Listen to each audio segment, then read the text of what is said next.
তো hey guys, আজকে আমি গেছিলাম আমার একটা ভাইপোর জন্মদিনে।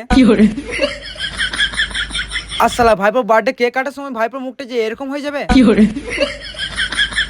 আর তারপর বার্থডে অনুষ্ঠান শেষ করে আমাকে এই ধামার মধ্যে খাবার দেবে, সেটা আমি কখনো ভাবতে পারিনি। হ্যাঁ, তো চলো আজকে সকাল থেকে শুরু করি। হ্যাঁ, আজকে আমার BMW S10 2 Pro Ultra অবস্থা খুবই খারাপ। সকাল থেকে একদম পাতলা পায়খানা হচ্ছে, তাই আর কি আমি বেরিয়ে পড়লাম আমার ভাই 3 কোটি টাকা তুমি এমটিটা করে।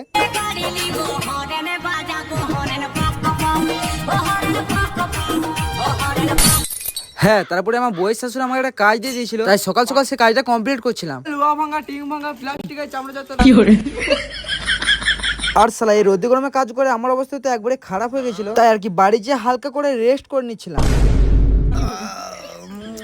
আর তারপরে হালকা করে ইভিনিং হতে আমি চলে গেলাম আমার ভাইপোদের বাড়িতে। আর এখানে এসে থেকে বার্থডে বয় খুশিতে ডান্স করতে শুরু করে দিয়েছে।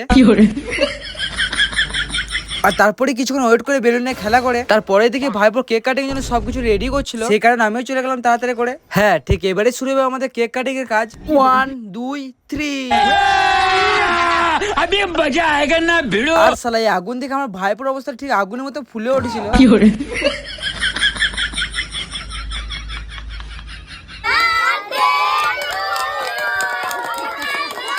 আর শালা ভাইপোর বার্থডেতে এসেছি, কিন্তু ভাইপোর বার্থডেতে উইশটাই করা হয়নি। হ্যাঁ, হ্যাপি বার্থডে ভাইপো, many many happy Returns of the day. হ্যাঁ, এরপর বার্থডে অনুষ্ঠান শেষ করে এবারে আমাদের খাওয়ার অনুষ্ঠান শুরু হবে। আর আজকে রাত্রে মেনুতে ছিল বিরিয়ানি। হ্যাঁ, তো এখানে হালকা করে বিরিয়ানি খেয়ে আইসক্রিমের বাটি চাটতে চাটতে আমি চলে গেলাম বাড়ি।